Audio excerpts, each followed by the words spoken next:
আসসালামু আলাইকুম প্রিয় চাকরি প্রত্যাশী ভাই বোনেরা, সবার প্রতি রইল সালাম। আসসালামু আলাইকুম। চলে আসলাম আরেকটি নতুন চাকরির সার্কুলার নিয়ে। আমার চ্যানেলে জানেন প্রতিনিয়ত সরকারি ও বেসরকারি চাকরির বিজ্ঞাপন দেওয়া হয়। অবশ্যই নতুন দর্শক যারা ভিডিওটি দেখছেন প্রথমবারের মতো অবশ্যই চ্যানেলটি সাবস্ক্রাইব করবেন। চ্যানেলটি সাবস্ক্রাইব করে আমাকে উৎসাহিত করবেন যেন আরও নতুন নতুন ভিডিও আপনাদের মধ্যে আমি উপস্থাপন করতে পারি।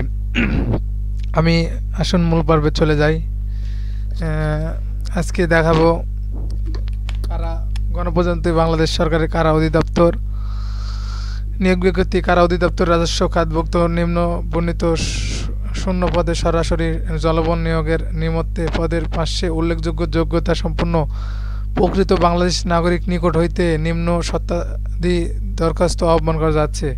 এখানে মূলত কয়েকটি পদে রয়েছে, আপনাদের এক একটি পদের আমি দেখাবো। আশা করি ভিডিওটি শেষ পর্যন্ত দেখবেন। 1 নম্বরে রয়েছে কারারক্ষী, বেতন স্কেল 9,000 থেকে 21,000 টাকা, গ্রেড 17, পদ সংখ্যা 355 জন। শিক্ষাগত যোগ্যতা লাগবে কোনো স্বীকৃত বোর্ড হইতে মাধ্যমিক স্কুল সার্টিফিকেট বা সমমান পরীক্ষা উত্তীর্ণ। শুধুমাত্র পুরুষ প্রার্থীগণ আবেদন করতে পারবেন এই পদের জন্য। কারারক্ষী পদের জন্য শুধু পুরুষ। যোগ্যতা লাগবে ন্যূনতম শারীরিক যোগ্যতা, উচ্চতা 167 মিটার, বুকের মাপ 81/28 সেন্টিমিটার, ওজন 52 কেজি। বৈবাহিক অবস্থা প্রার্থীকে অবশ্যই অবিবাহিত হতে হবে। শুধুমাত্র মুক্তিযোদ্ধার সন্তানের ক্ষেত্রে অবিবাহিত সত্ত্বেও শিথিলযোগ্য। 2 নম্বরে রয়েছে মহিলা কারারক্ষী। এই যে দেখেন 2টা কারারক্ষী রয়েছে, একটা পুরুষের ক্ষেত্রে একটা মহিলার ক্ষেত্রে। গ্রেড 17, বেতন স্কেল 9,000 থেকে 21,000 টাকা। এখানে পদ সংখ্যা 14টি।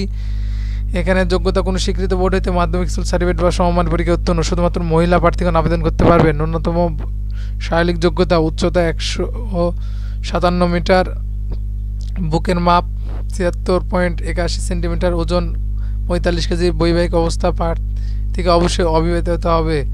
মুক্তিযোদ্ধা সন্তানের ক্ষেত্রে অবিবাহিত শিথিলযোগ্য।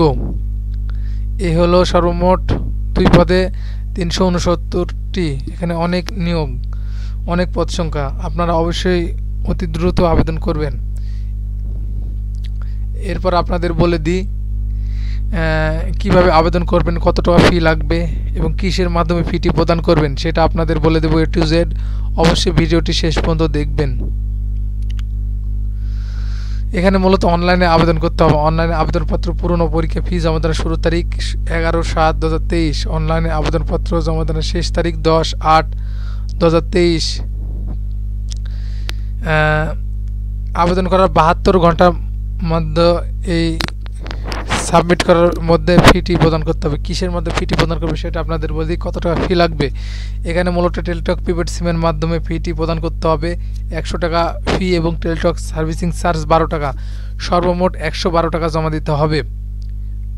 আপনারা যদি চান কিভাবে আপনারা মোবাইল ল্যাপটপ দিয়ে আবেদন করতে আবেদন করার ভিডিও চান সেটা আপনাদের আমি দেখিয়ে দেব।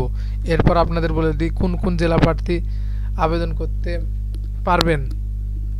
ময়মনসিংহ, নেত্রকোনা, শেরপুর, চট্টগ্রাম, বান্দরবান, কক্সবাজার, ব্রাহ্মণবাড়িয়া, চাঁদপুর, কুমিল্লা, খাগড়াছড়ি, ফেনী, লক্ষ্মীপুর, নোয়াখালী, রাঙ্গামাটি, সিলেট, মৌলভীবাজার, সুনামগঞ্জ, হবিগঞ্জ, রাজশাহী, জয়পুরহাট, সিরাজগঞ্জ, নওগাঁ, নাটোর, চাঁপাইনবাবগঞ্জ, বগুড়া, রংপুর, দিনাজপুর, গাইবান্ধা, কুড়িগ্রাম, লালমনিরহাট, নীলফামারী, পঞ্চগড়, ঠাকুরগাঁও।